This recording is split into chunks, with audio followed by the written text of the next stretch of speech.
Кой чарбасын аркалап жаңыдан баштап жаткан же болбосо кой чарбасында илгертиден эмгек кылып келаткан туугандарга мына ушул маалымат кызыктуу болот деп ойлойм.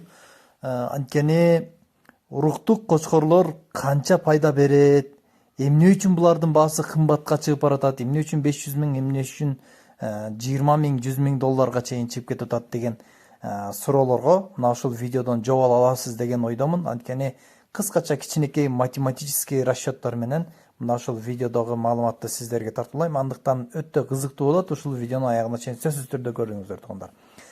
Уруктук кочкорлор демекчи, булар жөнүнөн келген кочкорлор эмес. Албетте бунун линиясы, каны, параметрлери, породасы бардыгы роль ойнойт.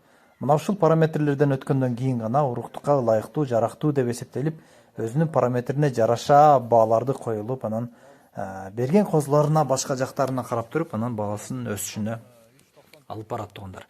Эми уруктук кочкорлор кандай пайда берет десе, көп жылдан бери мээнет кылып келе жаткан кой чарбагерлеринин айтуусуна караганда, бир кочкорду бир сезондо, бир жылда 150 баш койго чейин койсо болот. Орточо эсеп менен 100 баш деп коелу. Күчтүү кочкорду 100 баш койго койсоңуз, бир кочкорду орточо 7 жыл, 8 жыл койго коюп, жыл сайын 100дөн козу аласыз. Албетте бул 100дөн көп болушу да мүмкүн. Бул илгертен болуп келаткан нерсе. 100 койдон 115-120га чейин козу алганга болот. Бирок 100 деп эсептеңиздер.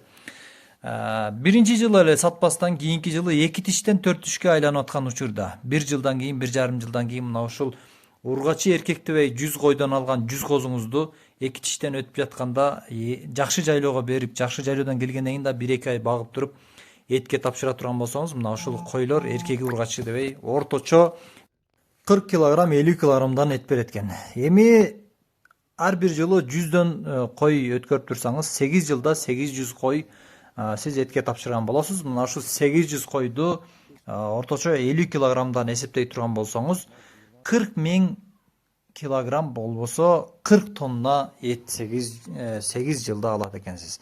Ал эми 40 тонна этти, 40 миң килограмм этти бүгүнкү күндөгү эттин баасы менен көбөйтө турган болсоңуз, 600 сом базардагы средний баа менен 24 миллион сом бир кочкордон киреше табат экенсиз.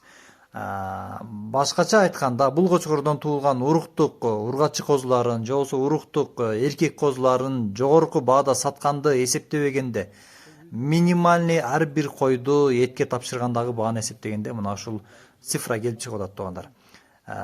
Койдо береке бар албетте, бирок бүгүнкү базар экономикасында, бүгүнкү шарттарда, жашоо шарттарында сөзсүз түрдө сандан сапатка өтүүгө мажбурбуз. Анткени сапатсыз койлордон көп эле киреше боло бербейт.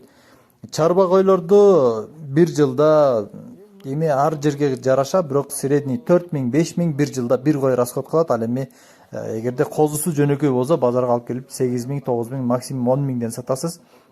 Ошону менен киреше аз гана булакка ээ болот дагы, сиз койду кайтарып, көп койдун артынан азап тартып жүрө бересиз. Бүгүнкү күндө албетте уруктукка өзгөчө маани берип жаткан мезгил, бирок бир нече жылдардан кийин мына ушул койлордон, кочкорлордон туулган объемдуу койлордун этти көбүрөөк берген койлордун көбөйүшүнө алып келе турган бүгүнкү күндөгү багыт туугандар. Андыктан сөзсүз түрдө сапатка өтүңүздөр. Сапатка өткөндө өтө жакшы пайдалар бар. Кой чарбасында өзгөчө береке бар. Койду пайгамбарыбыз кайтарган деп айтылат. Мына ушул маалыматтардан сиздерди кой багууга чакырат. Ал эми кимде ким кой чарбасын жаңыдан баштап, же болбосо сандан сапатка өткүсү келген туугандар болсо, бизде мына ушул кочкорлордун бардыгы биздин королордо, биздин видеолор аркылуу сатылган көптөгөн кочкорлор бар. Учурда мына ушул кочкорлордун көбү колубузда. Демек, кочкор керек болсо бизге кайрылыңыздар туугандар. Биздин канал ар дайым сиздердин кызматта, андыктан биз менен бирге болуңуздар.